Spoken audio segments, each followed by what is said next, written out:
Hoy es domingo 2 de febrero del año 2020 y el día de hoy vamos a hablar sobre los medios tradicionales en tiempos de López Obrador.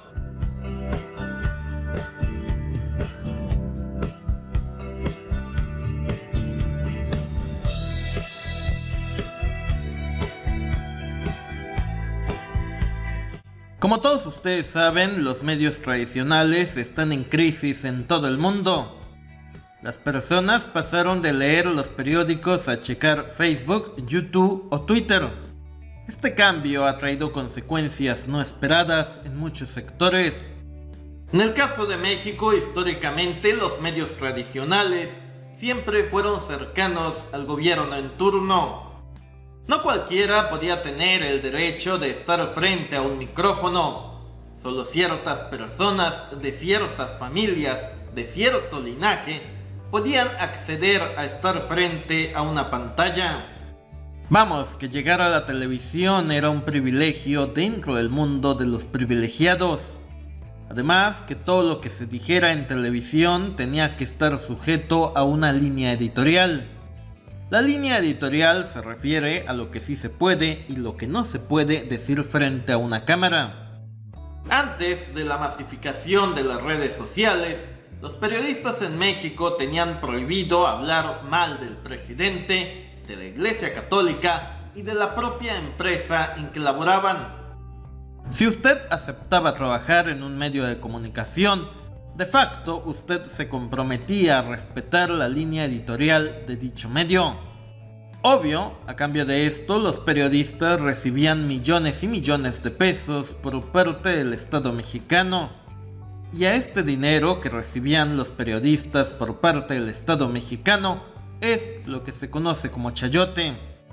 Periodistas y funcionarios gubernamentales tenían una relación ganar-ganar. Los periodistas ganaban millones de dólares y los funcionarios mejoraban su imagen pública. Esta relación era perfecta y por eso funcionó durante mucho tiempo.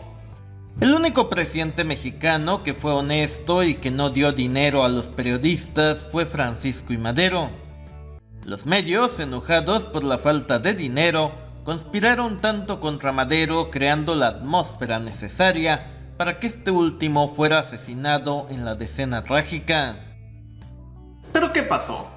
Resulta que con la llegada de las redes sociales, este modus operandi entre periodistas y funcionarios se vino abajo.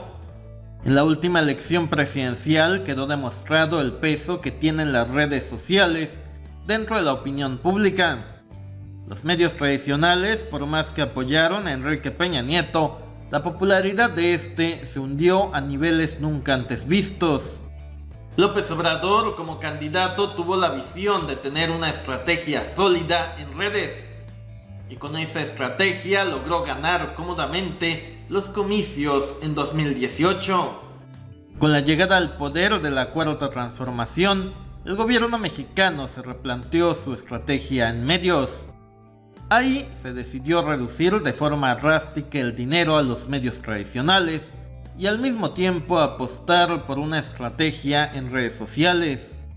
Las mañaneras forman parte de esta estrategia. Muchos han cuestionado sobre si es o no necesario que el presidente dé explicaciones todas las mañanas. Pero gracias a esto, López Obrador ha logrado imponer la agenda a los medios todos los días. ¿Por qué López Obrador le quitó el dinero a los medios tradicionales? Porque se dio cuenta que el poder de la televisión estaba menguado y sin poder, el dinero se acaba. Asimilar estos cambios no ha sido fácil para los magnates de los medios tradicionales. Algunos de ellos, en su desesperación, han decidido traer gente de las redes a la televisión. Por eso hemos visto a varios youtubers pasar de las redes a la televisión. El último youtuber que decidió pasar a la TV fue Vicente Serrano, del canal Sin Censura. En octubre pasado, Vicente Serrano se unió a las filas de La Octava, un canal que transmite en el Valle de México. Este canal pertenece a la familia Aguirre de Radio Centro. Este medio siempre ha sido muy cercano al poder en turno. En tiempos de Vicente Fox, Radio Centro despidió y censuró a José Gutiérrez Vivó por ser crítico con el panismo. Es decir, Radio Centro es un medio que está acostumbrado a hablar bien de quien le pague. Ahora la idea de lanzar La Octava era crear un canal afín al gobierno de México, y por ello los ejecutivos de esa cadena trajeron a sus filas a periodistas ideológicamente cercanos a la 4T. El objetivo de La Octava era quedar bien con López Obrador y que esto se tradujera en millonarios contratos de publicidad. ¿Pero qué pasó? Pues pasó que el dinero gubernamental simplemente no llegó a La Octava. Y el dinero de los anunciantes no ha sido suficiente para sostener a dicho proyecto. Y usted debe saber que cuando el dinero no llega, empiezan las discrepancias. Primero, el periodista Julio Astillero dejó su programa estelar en La Octava. Después lo hizo Vicente Serrano. Y este último renunció en vivo y acusó a La Octava de quererle imponer una línea editorial. Pero la verdad fue que Radio Centro jamás le pagó al equipo de Vicente Serrano, solo le pagaron a él. De hecho, Vicente Serrano ponía de su dinero para pagarle a su equipo que producía su programa de Éntrale sin miedo.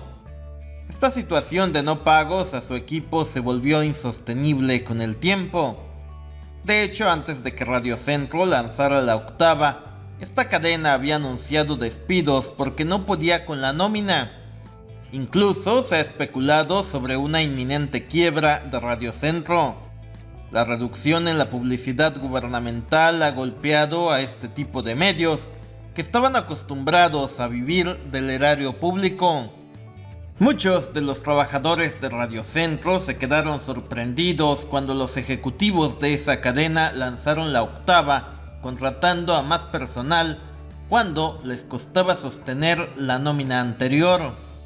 Era difícil entender cómo una cadena en crisis lanzaba un canal como La Octava. Bien pudieron haber lanzado a La Octava solo a través de redes sociales, sin tener que asumir el costo de una concesión pública. Entonces, ¿qué podemos concluir con esta historia? En general, los medios como la televisión, la radio y los periódicos de papel están condenados a desaparecer en su forma tradicional. Esto no es culpa del gobierno de México, es una realidad que todos tenemos que asumir. Desde que llegó al poder López Obrador, la crisis de los medios tradicionales no ha hecho otra cosa que agudizarse. La televisión de hoy en día es Netflix y YouTube. La radio es Spotify y los periódicos son un post en Facebook. Ahora un youtuber no puede pasar de YouTube a la televisión sin perder su esencia. En YouTube no existe tal cual la línea editorial. En este canal, por ejemplo, todos los temas que se abordan los decido yo personalmente. Y en muchas ocasiones atiendo sugerencias que ustedes amablemente dejan en los comentarios. En la televisión las cosas no funcionan así. Ahí te dicen qué decir y cómo decirlo. En la televisión las entrevistas son pactadas. El periodista no tiene esencia. El que impone su voluntad es el editor en turno. Por todo esto, yo considero que cualquier youtuber que se vaya a la televisión comete un error. Obvio, muchas personas sueñan con el glamour de los medios, pero la verdad, trabajar en un modelo de negocio que ya no funciona es lo más estresante que puede haber. Irse a la televisión es como remar contracorriente. Es pensar que de forma egoísta el talento de una persona puede salvar a una industria que está condenada a la quiebra. En conclusión, los medios tradicionales pertenecen al pasado y ningún gobierno los va a venir a rescatar. La Octava, desde que nació, estuvo condenada al fracaso. La televisión, al igual que el PRI, tuvieron su época dorada. Hoy los tiempos son otros y solo nos queda reinventarnos día tras día. Déjanos sus comentarios sobre este tema, gracias, suscríbete, seguiremos informando.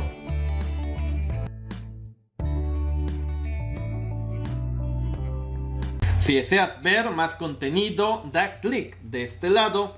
Y si deseas suscribirte, hazlo de este lado.